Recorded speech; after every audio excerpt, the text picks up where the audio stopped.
Welcome to This Explainer. Today we're stepping away from the endless noise of our daily routines to look at something truly vast. We're talking about the eternal mystery of the universe. Confronting the meaning of life inevitably draws our gaze toward the divine unknown, that transcendent mystery that literally escapes all definition. Most of us, at some point, have felt this deep, undeniable spiritual thirst, right?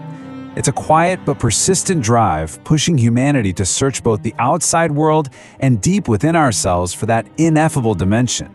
Let's dive into this beautiful mystery together and see what the source material reveals about our shared journey. In our eagerness to figure out our place in the cosmos, we often find ourselves just whispering questions into the dark. What is eternal? How can I approach the divine unknown? Take a deep breath and let that sink in for a second. When we strip away all the modern distractions, we're left standing before the profound silence of the universe, asking what truly lasts beyond our brief moment here. And naturally, that leads us right to the next thought. Does life have a purpose? Where do I come from? And where am I going? These are the massive, open-ended questions of humanity. We're constantly seeking meaning, hoping to find that one thread connecting our individual lives to the sweeping tapestry of existence. Does God really exist?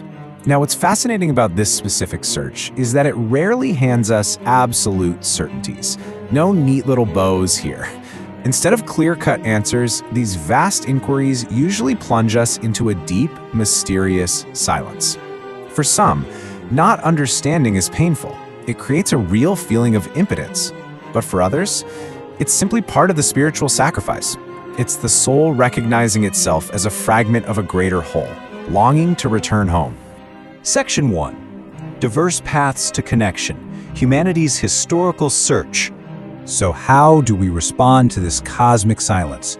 Historically, humanity has tried to quench this inner thirst and overcome our feelings of smallness through various external methods, basically looking for any bridge to the unknown. Our methods are as diverse as we are.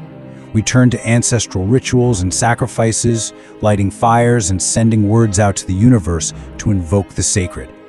We elevate ourselves through sacred group ceremonies.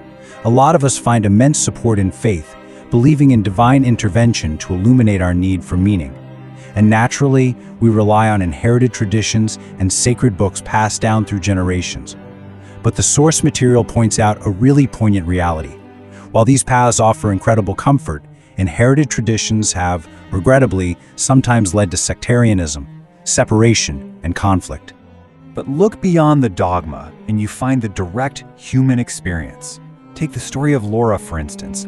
She participated in a group meditation held in complete, unbroken silence. And she didn't find separation there. Actually, quite the opposite. She experienced a profound sensation of absolute unity. It was as if the silence itself was speaking directly to her, from the inside out. It's a beautiful illustration of how ceremonies don't always need words to elevate us toward the divine. Then, there are those who just feel the presence of the unnameable in the absolute rawest moments of life. Consider Juan's experience. Faced with the passing of his mother, he found himself enveloped in a heavy, absolute silence. Yet, right in the middle of that deep, grieving quiet, he was guided toward an intimate connection with something inexplicable, but deeply comforting. The silence wasn't empty at all. It was a holding space. Section 2. Mysticism of Participation, Our Shared Spiritual Brotherhood.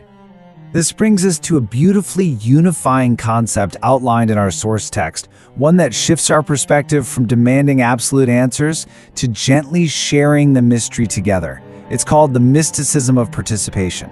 Think of it as the intimate lived experience of recognizing that every single one of us shares the exact same limitation when trying to understand the divine.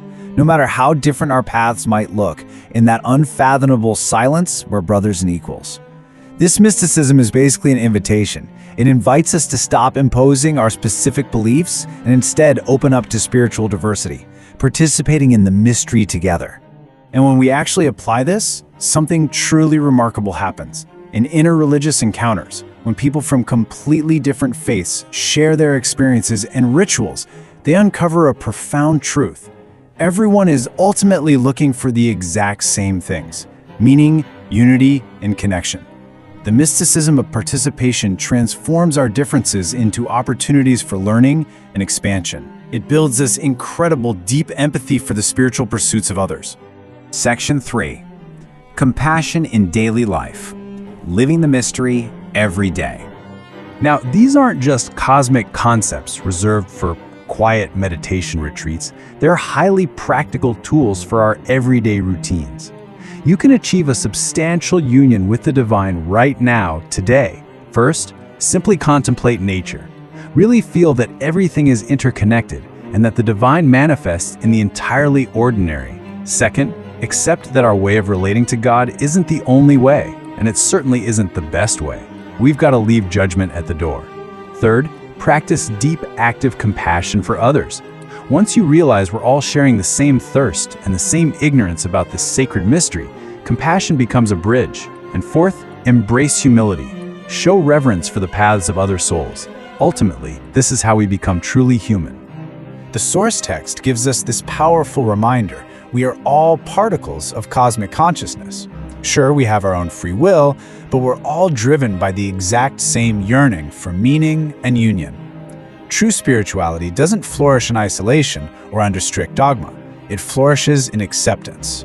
As the text so beautifully summarizes it, in the shared silence, the mystery unites us and compassion transforms us. Section 4. I Searched for God, a poem by 13th century Sufi poet Jalal ad-Din Muhammad Rumi.